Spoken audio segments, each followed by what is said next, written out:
অহা 4 এপ্ৰিল 2025 তাৰিখে শুভমুক্তি পাব নৱনিৰ্মিত অসমীয়া চলচ্চিত্ৰ ৰক্ষকে। তাই নিৰ্যাতিতভাৱে বিশ্বাস হ'ল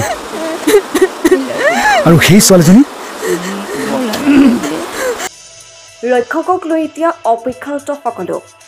ৰক্ষক চিনেমাখন নিৰ্মাণৰ পিছতে অসমীয়া চিনেমা জগতখনত নতুনকৈ প্ৰৱেশ কৰা ৰুবুল দাস এতিয়া সকলোৰে বহুল প্ৰচাৰিত আৰু সমাদিত নাম হৈ পৰিছে।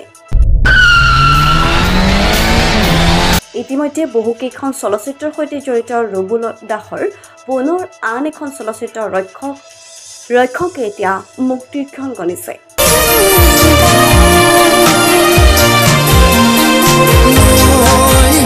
প্ৰাৰম্ভিক পৰ্যায়ত চলচ্চিত্ৰখনৰ মুক্তিক লৈ এছামে বহু তীৰ্যক মন্তব্য প্ৰকাশ কৰিছিল যদিও অৱশেষত চলচ্চিত্ৰখনে অহা 4 এপ্ৰিলত শুভমুক্তিৰ দিন ধাৰ্য হোৱাত ছবিখনৰ নিৰ্দেশক ৰুবুল দাস বৰ্তমান যথেষ্ট উৎসাহী হৈ আছে।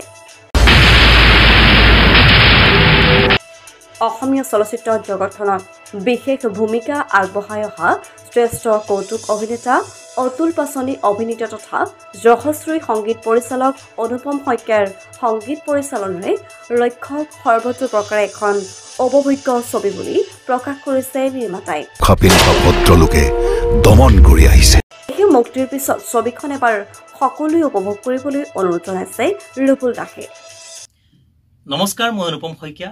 সকলোকে স্বাগতম জনাইছোঁ এখন নতুন কথাছবিৰ মাজলৈ।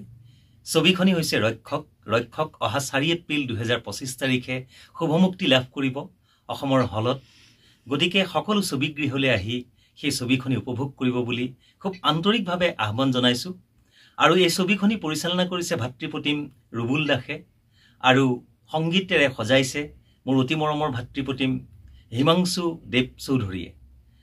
আৰু তাতোতকৈ ডাঙৰ কথা হৈছে যে এই ছবিখনৰ যিখিনি অডিঅ' ছেকশ্যনৰ কাম, মিউজিকেলি যিমানখিনি কাম হৈছে মোৰ এই টেম্পটেশ্যন ষ্টুডিঅ'তেই হৈছে। গতিকে ছবিখন মই কিছু অংশ চাইছোঁ, সেয়েহে আপোনালোকক আহ্বান জনাব পাৰিছোঁ ছবিখন আপোনালোকে উপভোগ কৰি পেলাই ভাল পাব বুলি। আৰু তাৰ লগতে অতি সুন্দৰ কথা যে আমাৰ মাজত আমি ইতিমধ্যেই হেৰুৱাই পেলাইছোঁ আমাৰ স্বনামধন্য অসমৰ জনপ্ৰিয় অভিনেতা জয়ন্ত দাস। তেখেতৰ এখন শেষ ছবি। গতিকে আপোনালোক আহি ছবিখন চালে নিশ্চয়কৈ তেখেতৰ আত্মাই অন্তত বহুখিনি শান্তি পাব। আৰু এণ্টাৰ টীমে যি উৎসাহেৰে যি উদ্যমেৰে সুন্দৰভাৱে ছবিখিনি সজাই পৰাই তুলিছে, গতিকে তেখেতসকল আচলতে খুবেই উৎসাহিত হ'ব নতুনকৈ আৰু কাম কৰাৰ ক্ষেত্ৰত। গতিকে আপোনালোকৰ উপস্থিতি, আশীষ, মৰম চেনেহ আন্তৰিকভাৱে কামনা কৰিছোঁ। আপোনালোকে ছবিগৃহলৈ আহি ছবিখনি উপভোগ কৰিব, সেইখিনি মোৰ বিনম্ৰ অনুৰোধ। ধন্যবাদ। নমস্কাৰ, মই সত্যেন কুমাৰ শৰ্মা। এই ৰক্ষক চিনেমাখনত মই এটা সৰু চৰিত্ৰত অভিনয় কৰিছোঁ যদিও গুৰুত্বপূৰ্ণ চৰিত্ৰ। আৰু ৰুবুলে মোক এইখন সুবিধা দিয়াৰ বাবে মই ৰুবুলৰ ওচৰত চিৰকৃতজ্ঞ হৈ ৰ'লোঁ। ৰুবুলৰ আহিবলগীয়া সকলো চিনেমাখনতো মই কিন্তু এটা চৰিত্ৰত অভিনয় কৰিছোঁ। আৰু চিনেমাখন খুব ভাল হৈছে মই শুনিছোঁ, মই দেখা নাই। আমাৰ অতুল দা আছে, ককাইদেউ আছে, খুব ভাল আৰ্টিষ্ট আছে ইয়াত। সকলোৱে খুব প্ৰাণ ঢালি অভিনয় কৰিছে। আৰু মই মোৰ লগত অভিনয় কৰাত মই 3গৰাকী নতুন জাষ্ট চিনেমাত পদাৰ্পণ কৰা অভিনেত্ৰী পাইছোঁ। নিজেও ভাল কৰিছে, ভাল লাগিছে। এজনী ৰিজু ডেকা, এজনী আইমণি বৰুৱা আৰু সেইজনী মোৰেই ছোৱালী জুৰি ডেকা। তাই বৰ ভাল কৰিছে। গতিকে সকলোৰে মই হৈ আপোনালোকক অনুৰোধ জনাইছোঁ, 4 এপ্ৰিলত মুক্তি পাবলগীয়া ৰক্ষক চিনেমাখন চাবলৈ আপোনালোক সকলোৱে আহক।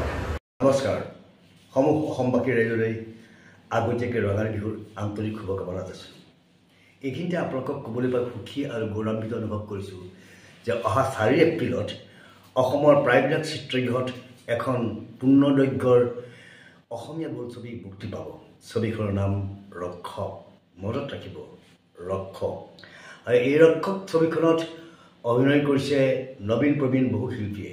তাৰ মাজতে অৰূপ বৈশ্য, পল ফুকন, মই অতুল পাচনি, মুকুল দাসকে আদি কৰি বহু নবীনৰ ইয়াত মণিকাঞ্চন সংযোগ হৈছে। ছবিখন গীতেৰে সজাইছে সুন্দৰভাৱে। অসমৰ বাহিৰতো এই ছবিখনৰ চিত্ৰগ্ৰহণ হৈছে। আৰু এগৰাকী বিধৱাৰ জীৱনৰ ওপৰত কাহিনীভাগ গতি কৰিছে। বৈধব্য জীৱন কিমান যন্ত্ৰণাদায়ক, কিমান মৰ্মস্পৰ্শী তাকেই ছবিখনত বিস্তীৰ্ণভাৱে দেখুওৱা হৈছে। আৰু নাৰী সমাজৰ প্ৰতি সজাগ আৰু সচেতনতা বৃদ্ধি কৰিবৰ কাৰণে এই বৈধব্যৰ কাহিনীটো পৰিচালক ৰুবুল দাসে নিৰ্বাচন কৰি লৈছে। আশা কৰোঁ নাৰী সমাজ বহুত উপকৃত হ'ব ছবিখন চাই। বিশেষকৈ নাৰী সমাজৰ কাৰণে ছবিখন এক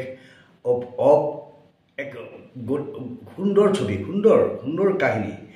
নাৰীয়ে ইয়াত শিকিবলগীয়া বহুতখিনি আছে।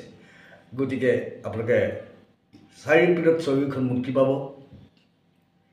আপোনালোক সমূহ ৰাইজে ছবিখনক আদৰি লওক, মৰম কৰক, চেনেহ কৰক। তেতিয়াহে অসমৰ চলচ্চিত্ৰ উদ্যোগটো থম ধৰি উঠিব, শক্তিশালী হ'ব, সজীৱ হ'ব, জীপাল হ'ব। পুনৰ মই আপোনালোকক অহা 4 এপ্ৰিলত মুক্তি পাবলগীয়া ৰক্ষক ছবিখন চাবলৈ বিনম্ৰভাৱে অনুৰোধ জনাইছোঁ।